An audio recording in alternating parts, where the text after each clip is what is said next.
Greetings, everybody. This is Chuck Lamonte, your Title II Coordinator and State Ombudsman. By now, you've conducted your site setup. You've completed your federal and general and program assurances in the application, and you have certified for participation in a cooperative. And as State Ombudsman, one of my responsibilities is to ensure equitable services to all students in private and public schools. So my portion of this application is the non-public school participation form. So let's see how the private schools and the public schools interface together. You'll notice in your application that the non-public participation form is not an active link, but this send an email to the non-public schools certifying official is. So I'm going to click on that now.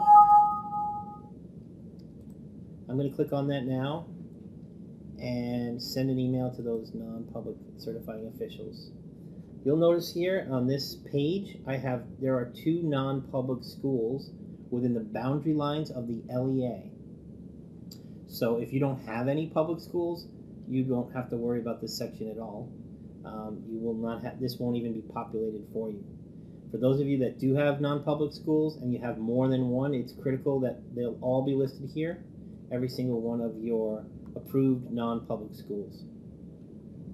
So you'll notice here I have Pine Island Alternative School and I have Pine Mountain Academy. You're going to want to put in the school contact. This is the person who you've consulted with. And just a reminder, by now you've conducted your consultation in a timely and meaningful manner, and you are ready to interface with that non-public school to lock in your agreement and make those assurances as a non-public school. So the contact person you consulted with is here, and very critical, their email. One thing I want to note is are these two buttons here. This button on top, it's called NP School. By checking this checkbox, that's what's going to trigger that email once you hit send email to the non-public school. They will not get their non-public participation form unless you click this box. So that's a critical piece. I'm going to click Pine Island Alternative, and if you'd like, you can send them an additional message. See you Tuesday.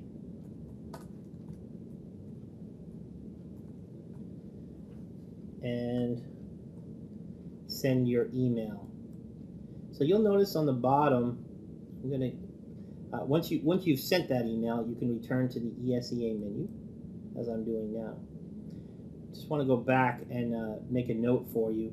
An email with a login password electronic signature has been sent to the certifying official of the non-public school. So once you click on that, if you do not click on the box, the NP school box, that email, regardless of you clicking send email, will not be sent. So it's critical that you check off the box. So we're going to return to the ESEA menu. Once you've sent that private school official their form, these will come up, Pine Island Alternative School, and I'm going to go into Pine Island Alternative School. So you'll notice if you put your information in correctly, the contact information for the non-public school is on the top. And here's where you will have the affirmation of consultation. So the private school will have this, and they'll go in and they will certify, yes, I've been consulted with in a timely and meaningful manner, and that the percentage share was shared with them. You'll notice that an equitable share percentage was shared with them. The method of your consultation, face-to-face, we hope that at least annually you are consulting face-to-face. And the date of consultation. If there's multiple dates, you can put multiple dates in. So then there's the participation certification. Here's where the private school makes the decision based on their through the consultation process as to which titles they want to participate in. Just a quick note on that. Title III, a non-public school will not be able to participate in Title III unless you, as the LEA, are receiving Title III services. So they can't participate at all if the LEA is not participating in Title III. So you'll notice all of these are populated with a no, and then the private school makes the decision on which titles they want to participate in. So in this case, I would check off yes for Title I, yes for Title II, and yes for Title IV. And we would participate, and so this Pine Island Alternative School will be participating in these 3 titles. The moment you check yes, and they send this and verify this, that's going to populate a calculation of funds on another page. So the moment that's checked off, the other piece that they're going to agree to here is that they've been consulted with and are satisfied with the program design and the educational services to be offered with each of the participating title programs. So hopefully they'll check yes, as I'm doing there, and then they won't have to worry about this bottom box. If for some reason they select no, they haven't been consulted with in a timely and meaningful manner, and or no, they're not satisfied with the program, then they'll check here if there was disagreement between the LEA and the non-public school. Did the LEA provide in writing why the disagreement? And so they can check yes or no there. If there's no in any one of these 3 fields, 1, 2, and 3, I am, as a state ombudsman, immediately it's going to trigger a consultation with you as the LEA, making sure that you are giving them their due process and putting things in writing. So that is how the non-public school participation form works. At the bottom, they'll be able to put in their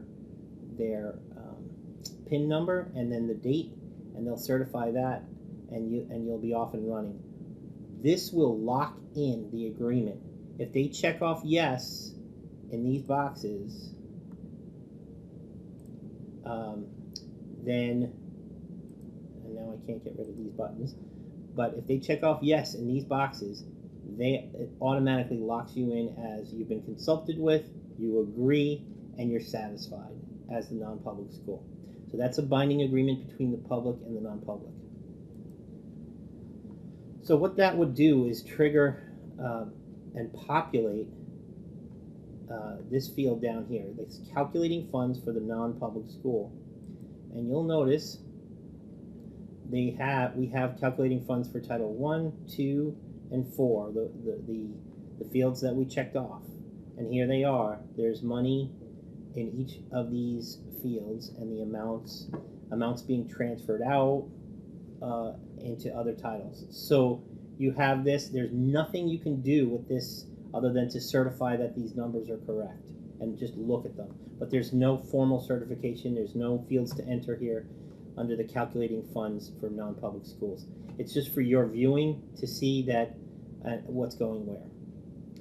So I really appreciate your time, and we're going to pass it on. Thank you.